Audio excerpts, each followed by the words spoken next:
Thank you, Chairman Gallagher, Ranking Member Krishnamurthy, and to the members of the Select Committee for inviting me here to testify today to discuss the FBI's ongoing efforts to protect our nation from actions taken by the Chinese government that threaten American safety and prosperity. Before I go on, I do want to make very clear that my comments today are not about the Chinese people, and certainly not about Chinese Americans who contribute much to our country and are frankly often the victims of Chinese Communist Party aggression themselves. Rather, when I talk about the threat posed by China, I mean the government of China, in particular led by the CCP. The CCP's dangerous actions, China's multi-pronged assault on our national and economic security, make it the defining threat of our generation. Now, when I described the CCP as a threat to American safety a moment ago, I meant that quite literally. There has been far too little public focus on the fact that PRC hackers are targeting our critical infrastructure, our water treatment plants, our electrical grid, our oil and natural gas pipelines, our transportation systems, and the risk that poses to every American requires our attention now. China's hackers are positioning on American infrastructure in preparation to wreak havoc and cause real-world harm to American citizens and communities if and when China decides the time has come to strike.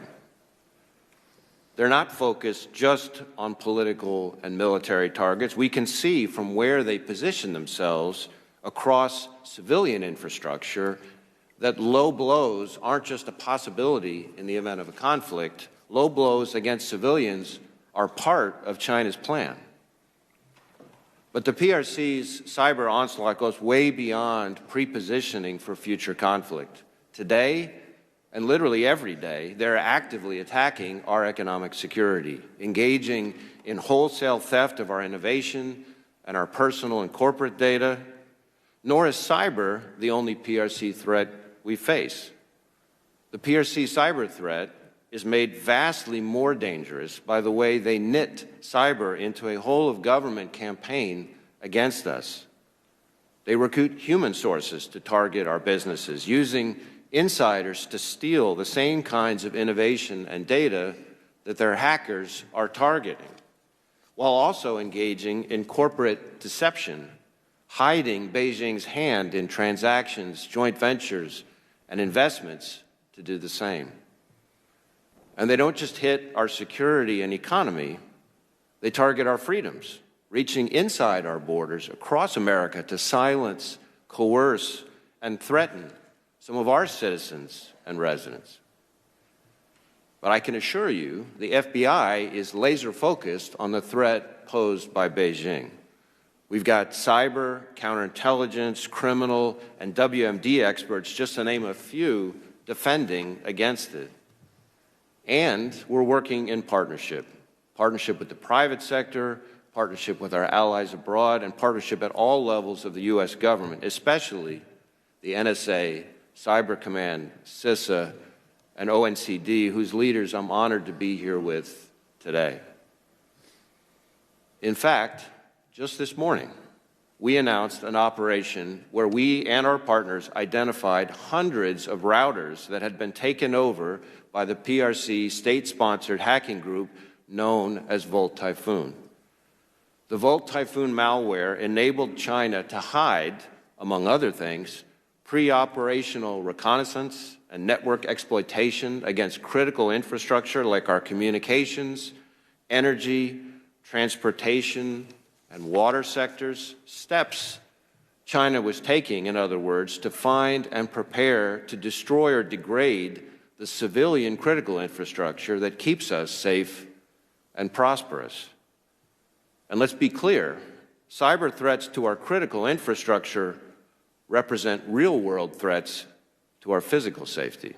So, working with our partners, the FBI ran a court-authorized on-network operation to shut down Volt Typhoon and the access it enabled.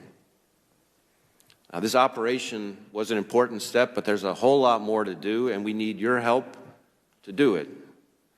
To quantify what we're up against, the PRC has a bigger hacking program than that of every major nation combined. In fact, if you took every single one of the FBI's cyber agents and intelligence analysts and focused them exclusively on the China threat, China's hackers would still outnumber FBI cyber personnel by at least 50 to 1. So as we sit here, while important budget discussions are underway, I will note that this is a time to be keeping ahead of the threat by investing in our capabilities rather than cutting them. We need to ensure that we sustain and build on the gains that we've made that have enabled us to take actions like the Volt Typhoon operation I just mentioned. The budgets that emerge from discussions underway now will dictate what kind of resources we have ready in 2027, a year that, as this committee knows all too well, the CCP has circled on its calendar. And that year will be on us before you know it. As I've described, the PRC is already, today, putting their pieces in place. I do not want those watching today to think we can't protect ourselves. But I do want the American people to know that we cannot afford to sleep on this danger. As a government and a society, we've got to remain vigilant and actively defend against the threat that Beijing poses. Otherwise, China has shown it will make us pay. Thank you, and look forward to today's discussion.